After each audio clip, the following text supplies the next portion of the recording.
Pues nos dice también Roger Garaudí en el capítulo sobre las ciencias y la sabiduría que dentro de la perspectiva islámica las matemáticas son el paso de lo sensible a lo inteligible, del mundo del devenir al de lo eterno. Tanto en las ciencias como en las artes son el camino de la unidad. En las artes en las que desde la arquitectura y la decoración hasta la música reinan la geometría y las relaciones matemáticas. Nos va a hablar de la importancia del número, de los números que llamamos árabes, que ellos llaman hindúes, porque vienen de la India. Estos números que nos trajeron los árabes nos han facilitado en gran medida todo tipo de operaciones aritméticas.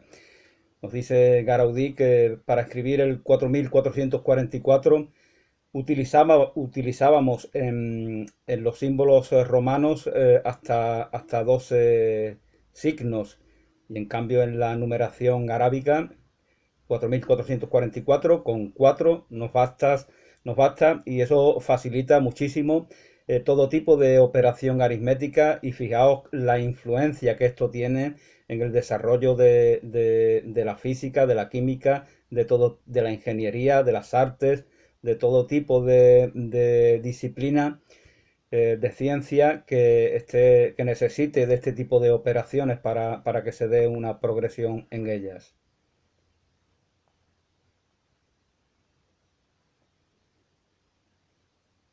El número uno es el símbolo más inmediato al principio divino.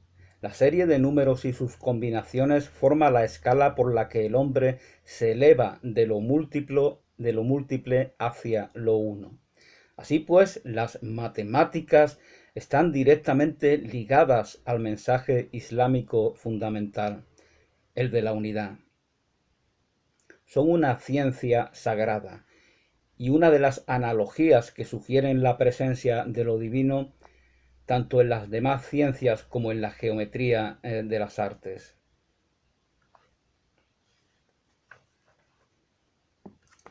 En astronomía, después de citarnos a numerosos sabios, ¿no?, como Al-Hassani, matemático, Omar Khayyam, el gran poeta, que también fue un excepcional matemático, y David Ben Ourag,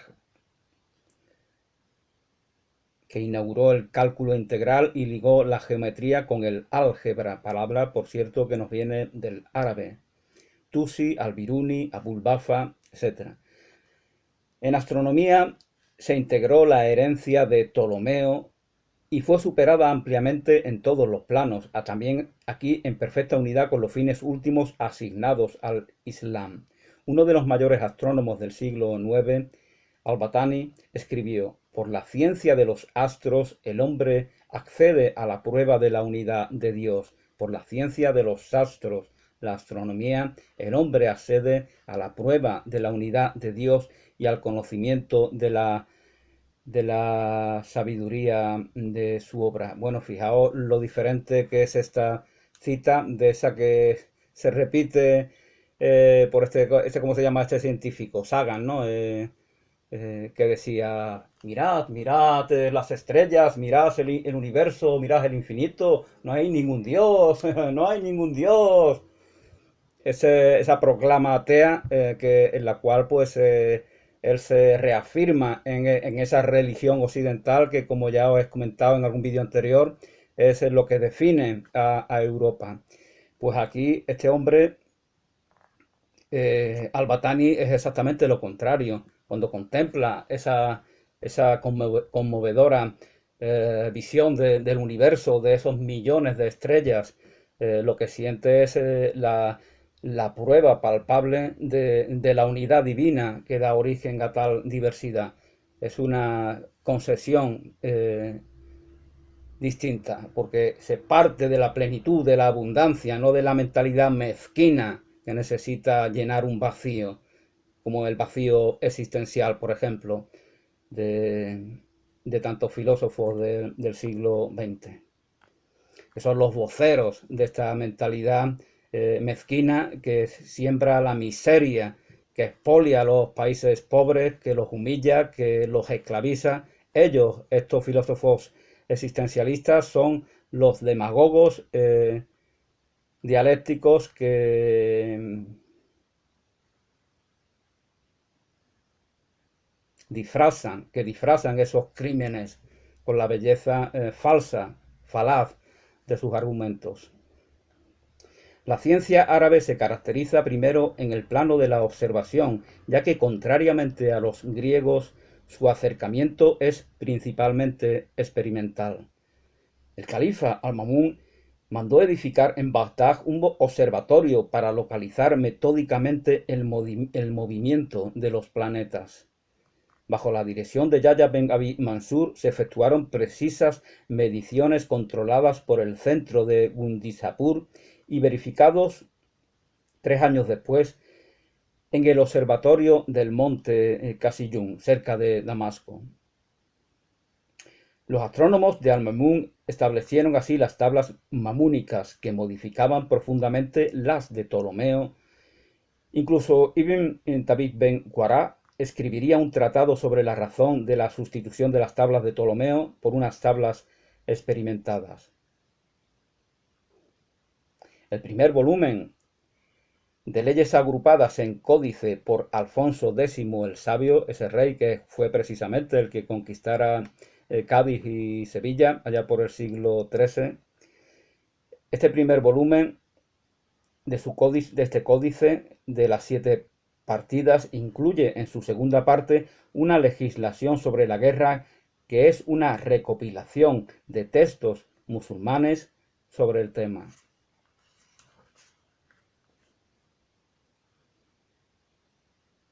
La obligación de volverse hacia la Meca para orar, sea cual sea el lugar en que uno se encuentre, requería una ciencia precisa de orientación. Hablamos en esos tiempos tan donde todo era mucho más rudimentario. De hecho, hoy en día no olvidemos que hay cientos de millones de personas que afirman que la Tierra es plana y que los que pensamos lo contrario, pues somos unos analfabetos que nos han lavado el cerebro, ¿no? Pues aparte de eso, todavía sigue siendo muy difícil para muchas personas orientarse, saber dónde está el norte, el sur, el este, cuál es la dirección hacia tal ciudad o hacia la otra.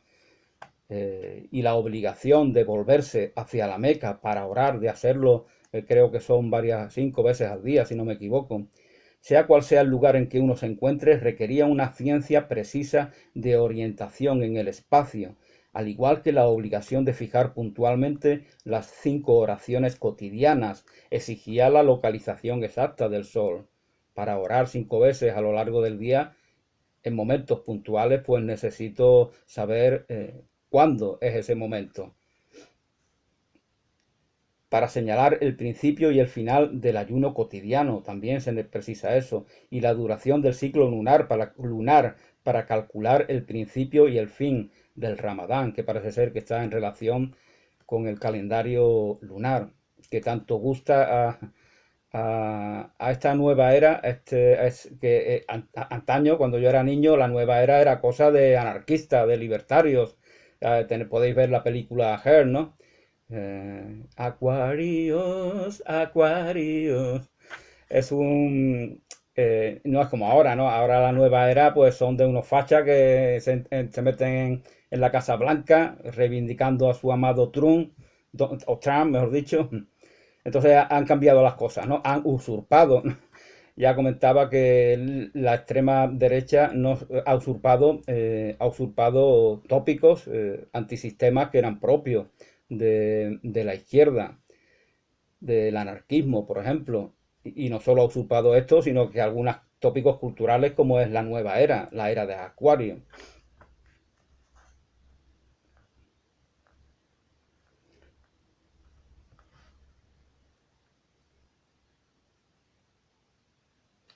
Bueno, pues nos comenta más cosas el autor. En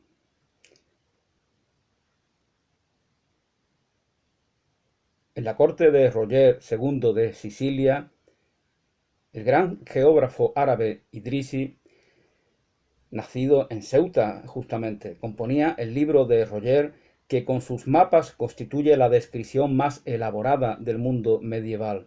Aportó una contribución capital a la navegación siciliana y luego por medio de los genoveses a la de los catalanes y portugueses. Esta cartografía se basa en el fundamento matemático de la longitud y la latitud, un sistema de proyección plana que es precursor del de Mercator 5 siglos después, y la búsqueda de precisión en la delimitación del trazado de las costas y el curso de los ríos. Una de las grandes figuras de la ciencia árabe es la de un espíritu universal, a un tiempo sabio, artista, hombre de estado, jurista y filósofo, quien en el siglo XIV escribió una obra monumental sobre la historia y la sociología del apogeo y la decadencia de las civilizaciones. Ibn Jaldún, quien al estudiar el fundamento del poder o el origen de las dinastías lo hace con una maestría que no superará un siglo después el príncipe de Maquiavelo. Y al definir el método histórico que sirve de base para una historia explicativa y causal, lo realiza con tanta lucidez como Montesquieu en su Espíritu de las Leyes o en otras obras de este autor ilustrado. En un momento en que Occidente no conocía más que a cronistas que describían los acontecimientos, Ibn Jaldún escribía lo siguiente: introduciéndome por la puerta de las causas generales en el estudio de hechos particulares, abarco una narración explicativa de la historia del género humano. Asigno a los acontecimientos políticos sus causas y orígenes. Los discursos con que vamos a tratar esta materia formarán una ciencia nueva. Uniendo a la observación personal del hombre político la reflexión histórica, señalaba la influencia del clima, la geografía y de los fenómenos económicos sobre la existencia de los pueblos. Me recuerda a esto lo que decía Oswald Spengler, ¿no? De que cualquier cultura está forjada también por el paisaje y por lo tanto no puede emigrar. Por eso cuando los ingleses emigran a Norteamérica, lo que allí se forja es algo distinto de Inglaterra. Lo que hay en América es algo distinto también de España, aunque evidentemente hay una herencia, hay un trasiego de conocimientos, de elementos culturales, empezando por la propia lengua, que son muy importantes, pero que lo que dice Oswald Spengler es que el paisaje define nuestro carácter, nuestro temperamento, infinidad de elementos culturales, y por lo tanto es fundamental. Por eso ya comentaba, algunos se ríen, ¿no? Porque no profundiza en lo que estoy diciendo. Los vascos, por ejemplo, al destruir su paisaje montañoso, están destruyendo su tradición, su cultura, su identidad. No lo está haciendo ningún país invasor, ni Francia ni España, lo hacen ellos mismos. Al destruir su orografía, destruyen lo que fue forjando el carácter vasco. Lo mismo ocurre en Galicia con los bosques sagrados, ¿no? Ya lo denunciaba la gran Rosalía de Castro, sobre ella hizo un vídeo en varios de sus poemas. Al talar millones y millones de especies de árboles que son identificativas del carácter, del temperamento, de la cultura del pueblo gallego, pues está talando también la identidad de ese pueblo. Y esto pues parece ser que Ibn Jaldún, no he tenido el gusto de leerlo, nos comenta Garoudí que lo estudiaba en detalle. Estudiaba la estructura y el funcionamiento de las sociedades a partir del trabajo. Incluso ofrece una primera formulación del materialismo histórico. Las diferencias, dice Jaldún, que se advierten en las costumbres y las ideas de los distintos pueblos dependen del modo en que cada cual soluciona su subsistencia. Pero el enfoque aquí va en el trabajo, qué trabaja, cómo trabaja, para qué trabaja. Pero lo que distingue Ibn Jaldún de Maquiavelo o de Montesquieu, y más aún de la concesión positivista de la historia, lo que le distingue a este sabio árabe Es que su mente sintetizadora busca bajo la superficie de los fenómenos la vida en que les confiere un sentido. Desde la primera página de la introducción a su historia universal, a la vez que condena a los que no vean en ella más que un relato y hechos diversos, añade: vista desde dentro, la historia cobra un sentido distinto.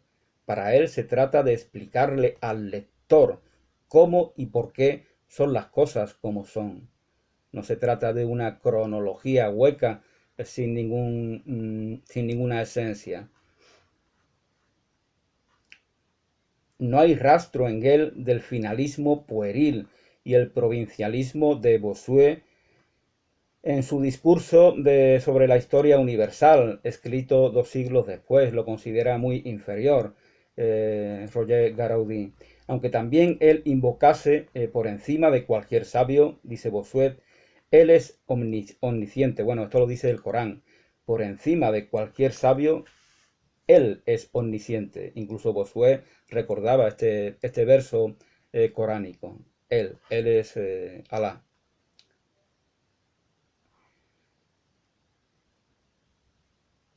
Esto establece una articulación distinta entre la ciencia y la fe. La historia no está previamente escrita antes de nosotros y sin nosotros. La historia no está previamente escrita antes de nosotros y sin nosotros. El hombre puede no oír la llamada. Es responsable de su destino. Ibn Yaldún escribe magníficamente, tras haber evocado la terrible peste negra que hizo estragos en Oriente y Occidente, y que en Túnez ocasionó la muerte de su padre y de su madre y causó una regresión de la civilización. Nos dice Yaldún: la faz del mundo cambió, como si la voz del universo llamase al mundo a olvidar y a reducirse, y el mundo respondió a su llamada, porque Dios es el heredero de la tierra y de lo que la contiene, y de lo que contiene. La historia en la perspectiva islámica y científica de Ibn Yaldún no está hecha sólo de corrientes, condiciones y causas, de empujes y de pasado, también lo está de proyectos humanos y de fines parciales, de llamadas y sobresaltos divinos, de fe, unas veces desfallecientes y otras mártir o victoriosa. Así es la historia en su plenitud, pues así es el hombre. Y nos va a hablar también de la medicina, uno de los temas más admirables de la ciencia islámica.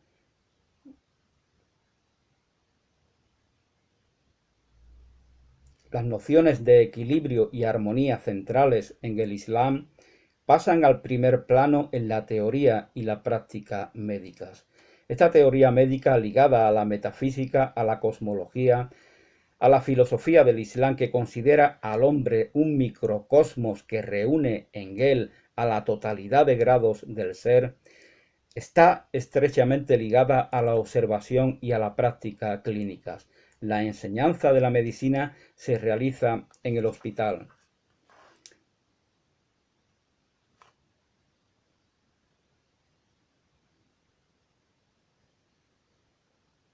En la Andalucía musulmana se publica la primera obra científica sobre la dieta alimenticia, el libro de la dieta de Abu Marwan ibn Zur.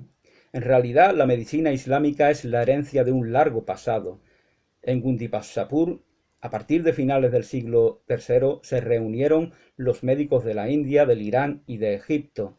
Después de 489, cuando se cerró la escuela de Edesa en Mesopotamia, los médicos fueron acogidos allí. Los últimos sabios y filósofos de la escuela de Atenas hallaron allí refugio cuando fueron perseguidos por el emperador Justiniano. En 529, la medicina india se introdujo en el siglo VI. Con Gundisapur y Alejandría, el Islam reúne a los dos centros principales de la medicina. En cuanto a la Iglesia cristiana, ésta había bloqueado el desarrollo de la medicina.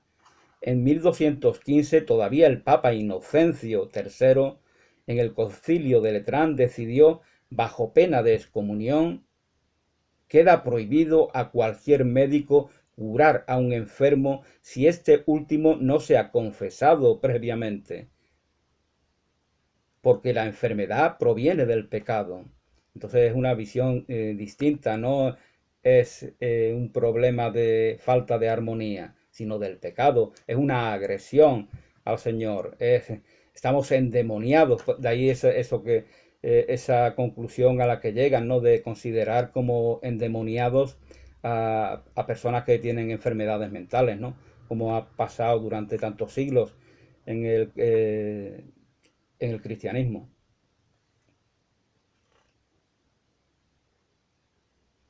Bueno, pues nos hablará de Alacén, de Avicena, de Ibn Nafis, que murió en 1288, comentarista de Avicena, que descubrió la circulación menor de la sangre 400 años antes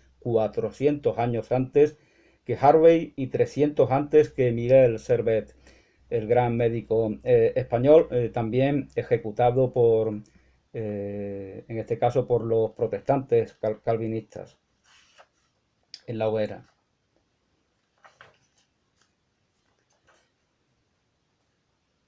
No hemos recordado estos aspectos, la mayoría de ellos no los he referido en este vídeo.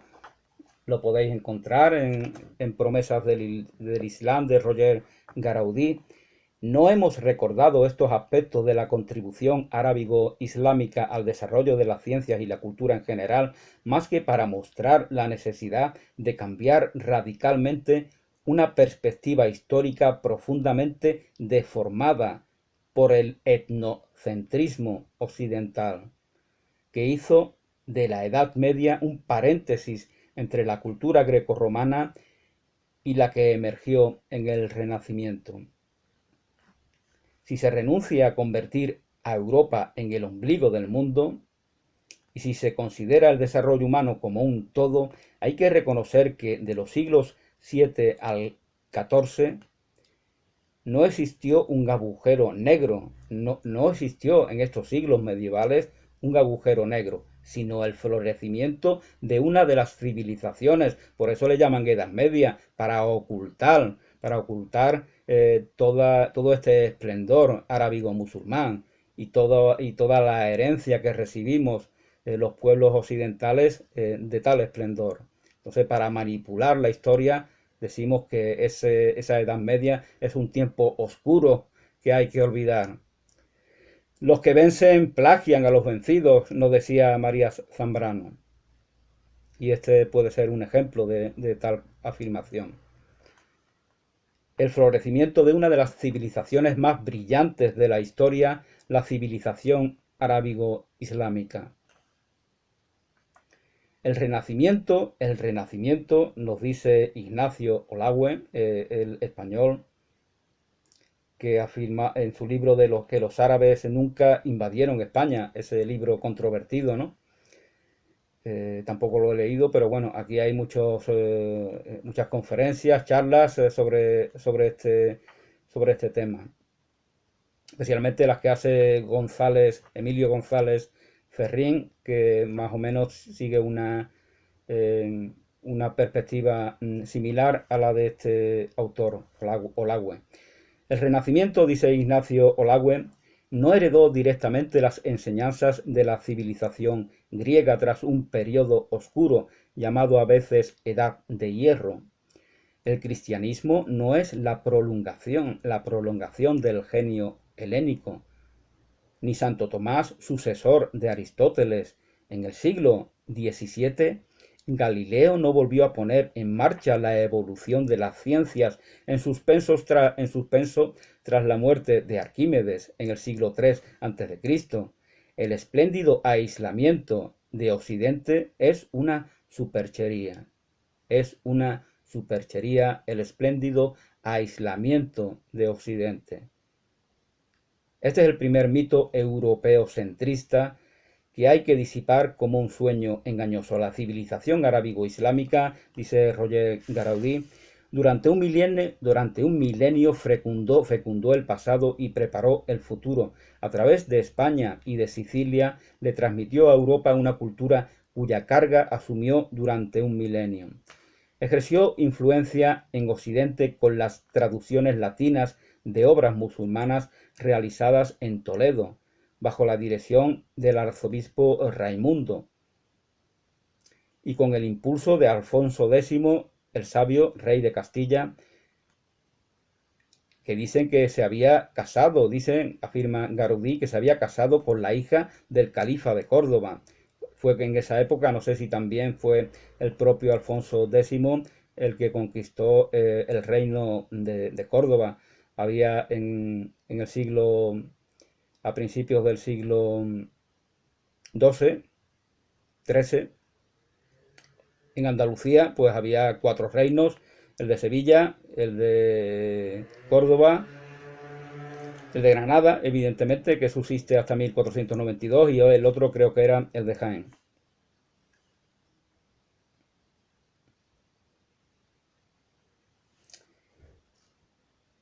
Dicen que casado con la hija del califa de Córdoba, y también nos habla de las traducciones que organizó Federico II de Hohenstaufen, que hablaba perfectamente el árabe,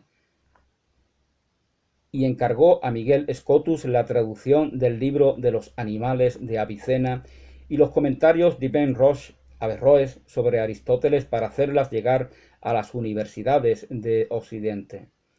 Esas obras llegadas a España y de Sicilia, llegadas de España y de Sicilia, expandidas por toda Europa desde España, marcan el cambio de la visión occidental del mundo. Fue en la España de Alfonso X y en la Sicilia de Federico II, ambos apasionados admiradores de la cultura musulmana, donde nació el Occidente moderno. Ahí nace el Occidente moderno, tras haber heredado toda esta valiosa cultura arábigo-musulmana, sin hacer sombra, evidentemente, a la herencia greco-romana y a la tradición judeocristiana, porque esas son las 3 herencias, y esta es la tercera herencia, y es el tema central de esta obra.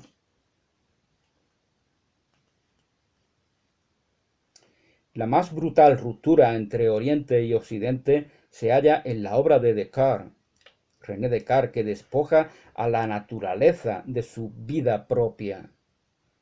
Karl Marx definió este cambio empobrecedor y reductor. Dice Karl Marx: entre las propiedades de la materia, la primera es el movimiento. Entre las propiedades de la materia, que viene de mater, de madre, la primera es el movimiento, dice Marx. No solo en tanto que movimiento mecánico y matemático, no solamente ese movimiento que podemos calibrar, sino más todavía en cuanto a instinto, espíritu vital. Nos está hablando de algo vivo, de una materia viva. Entonces, un materialismo que se refiera a algo vivo, pues ya tiene un matiz que no se puede ni se debe olvidar. Instinto, sino más todavía en cuanto a este movimiento se refiere al instinto, al espíritu vital, tendencia, tormento, como dice Jacob Böhme, de la materia.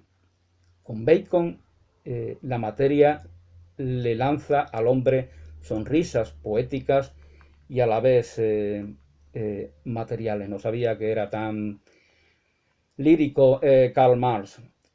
Con Bacon, será Roger Bacon o Francis Bacon tal vez, el filósofo británico. La materia le lanza al hombre, al cual dedicó Diderot la enciclopedia.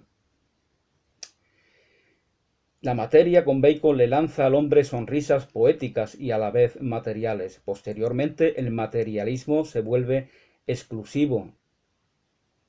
La materialidad pierde su flor y se convierte en la materialidad abstracta del geómetra.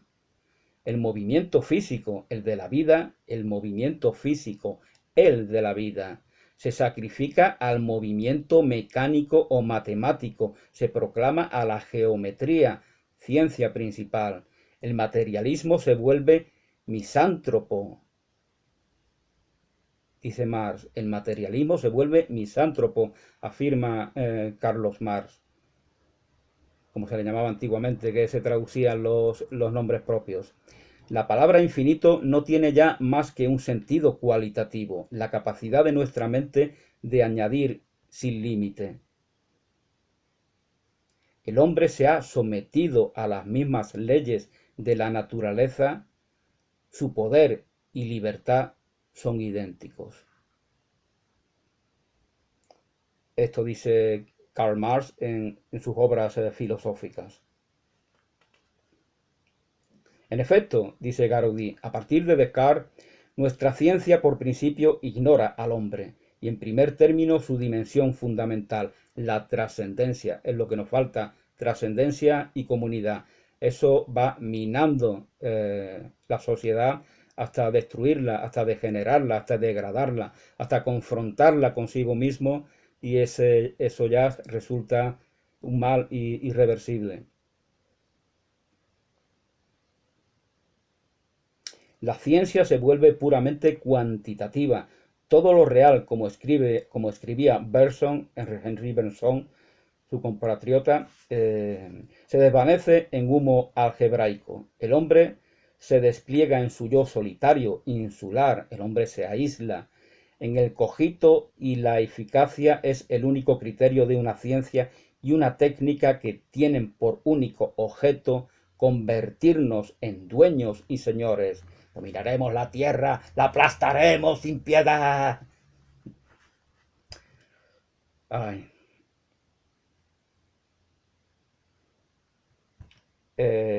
Pues esta es la idea que se tiene verdaderamente, es la idea de la mentalidad de confrontación, es la que rige y una vez que se ha arraigado en las mentes, da igual lo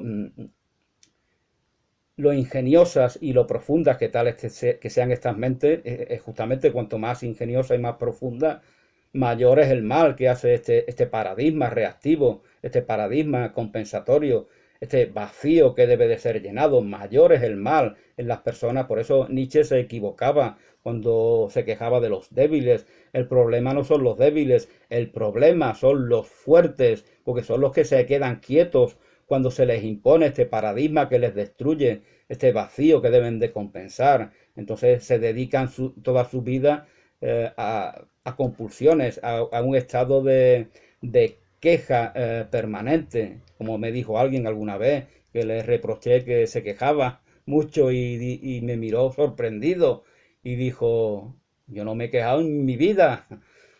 Y dije, efectivamente, no se ha quejado nunca. Es que toda su vida es una queja. Toda su vida la ha convertido ya en una queja, porque es lo propio, es como se expresa este paradigma compulsivo, reaccionario, este vacío que debe de llenarse. Entonces ya me enfoco en mis adversarios para pegarme un chute de empoderamiento que compense ese vacío. Y esa es la permanente queja en la que se vive. Y por eso no se queja, puesto que siempre él es la personificación, la prosopopeya de lo que es umbroso.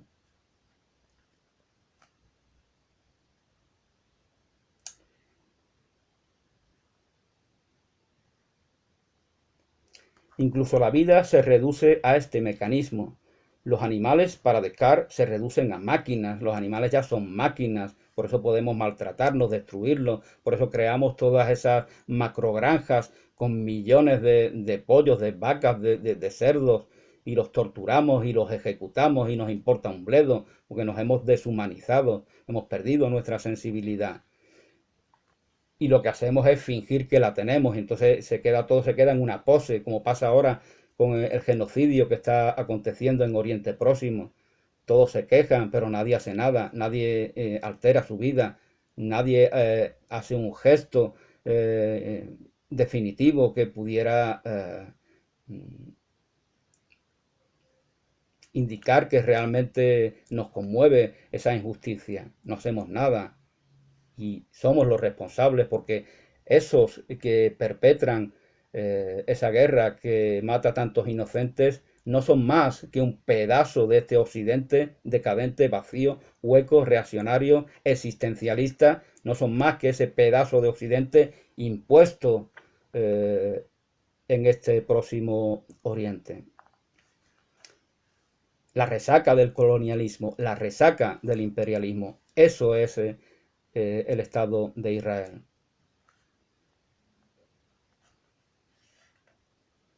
El pensamiento filosófico del Islam no ve avanzar al mundo en un sentido rectilíneo horizontal. Es propio de esa concesión lineal de la historia que se suele tener en Occidente, sino en ascensión, sino en ascensión. El pasado no está tras nosotros. El pasado no está tras nosotros. No mires atrás como la esposa de Lot, porque te conviertes en una estatua y ya no avanzas nunca. El pasado no está tras nosotros, sino bajo nuestros pies. Esto dice Henry Corbin en la historia de la filosofía islámica.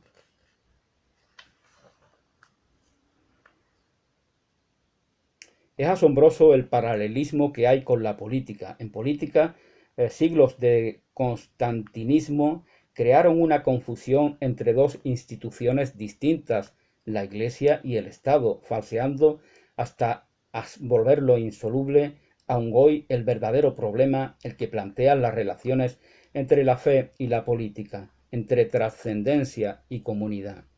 En ambos casos, tanto en el de la ciencia como en el de la política, todas las dificultades nacieron de que entre fe y trascendencia, entre fe y comunidad, se interpuso un intermediario, una autoridad sacerdotal, que no existe en la tradición islámica.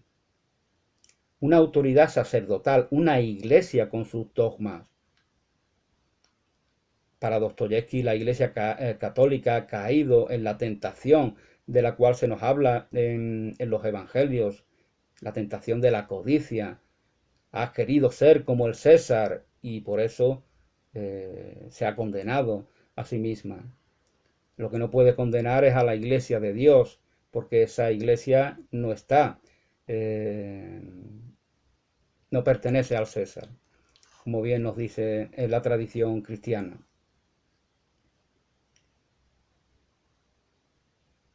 Una iglesia que pretendía identificarse con la comunidad del pueblo de Dios.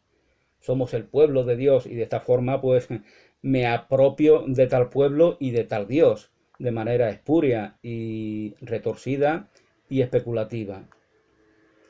Unos dogmas que confiscaban y esclerotizaban la trascendencia. Invariablemente la fe resulta desvirtuada cuando entra en esa vía del clericalismo y de una teocracia confundida con el dominio de la Iglesia. Es una enfermedad que acecha a todas las religiones en cuanto se instaura un cuerpo de especialistas de lo sagrado. Nada ha resultado más contraproducente que después de la teocracia cristiana y el clericalismo, que es su pariente pobre, los partidos confesionales, que en realidad son los partidos de los religiosos. Se trate ya de los rabinos integristas del partido religioso, este integrismo es la herencia de este integrismo islámico es la herencia del colonialismo y de esa iglesia monocolor que se apropia de Dios y de su pueblo para imponer un mensaje incuestionable.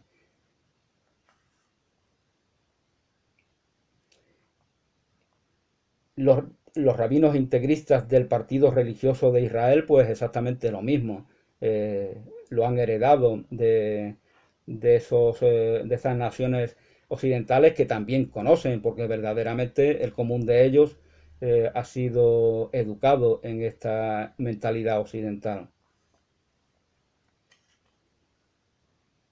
Sin embargo, este dogmatismo y ese despotismo hoy tienen la forma de nuevos ídolos, el de la tecnocracia, la religión de los medios en la que nunca se pregunta por qué, sino solamente cómo. En el gobierno de las sociedades y el del cientismo o cientifismo positivista en las ciencias.